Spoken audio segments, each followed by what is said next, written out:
Hi, this is Dr. Samadani recording part 2 of the sheep brain dissection.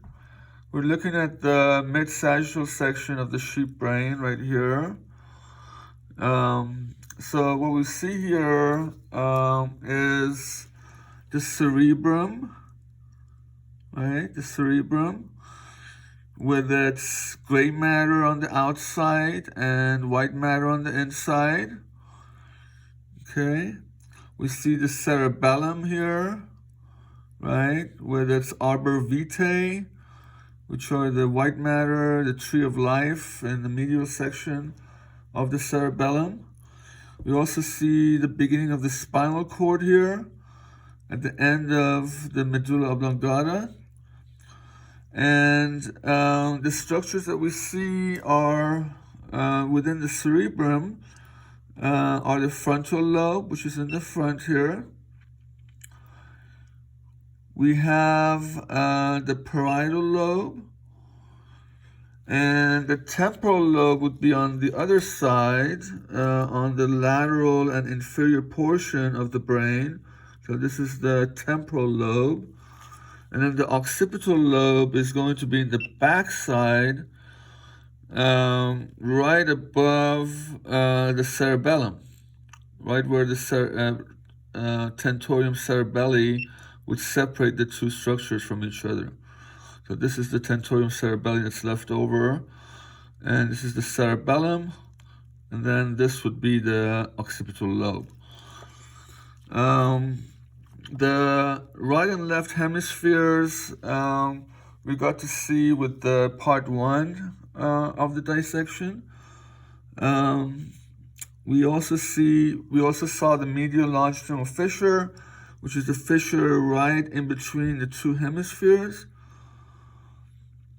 And we also see here the brainstem, right, which includes the midbrain right here, the pons, which has the bulge here in the front and the anterior portion, and the medulla oblongata, which gives way to the spinal cord at the level of the foramen magnum. So we have the medulla, the pons, and the midbrain. We also see here the optic chiasm and the optic nerve, which is right here. This is the optic nerve. We see the olfactory bulb right here. So this would be the olfactory bulb on the undersurface of the frontal lobe. So we see the olfactory bulb. Also within the cerebrum, and these are more prominent in human brains, we see the gyri, which are the convolutions or bumps, and we see the sulci, where the blood vessels are located underneath the pia mater. So these dark structures here, these dark lines, are the blood vessels, which are located in the sulci, which is plural for sulcus. Another structure we see here is the septum pellucidum, right, that separates the two lateral ventricles from each other.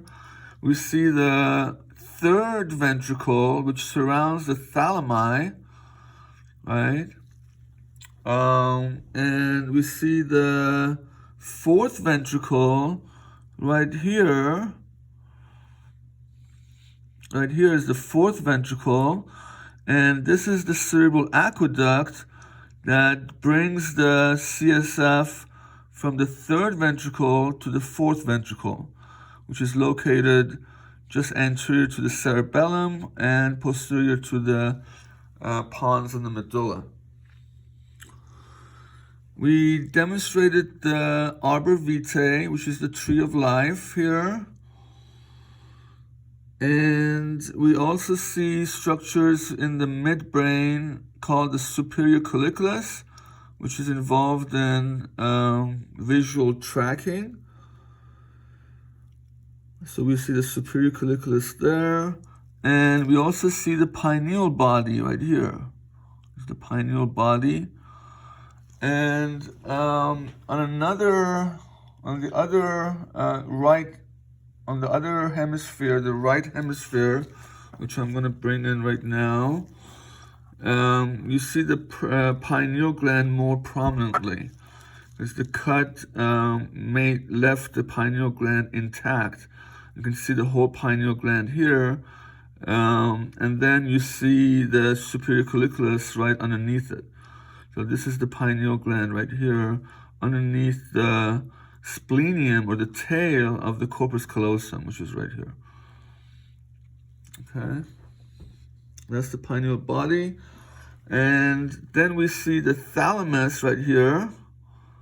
Thalamus is a circular structure. It's a little bit more tan in color rather than whitish. And that's where the thalamus is. The corpus callosum is going to be right here. This is the genu, or the knee. It's the body, and the splenium, or the tail. And again, this is the pineal gland, right underneath the tail of the corpus callosum. We also see the hypothalamus right here, with its stalk connecting to the pituitary gland, which sits right in here.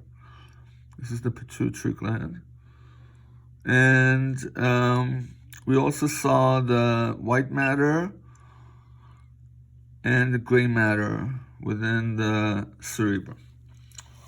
So that pretty much describes all the structures that we want to see on the mid-sagittal section of the sheep brain.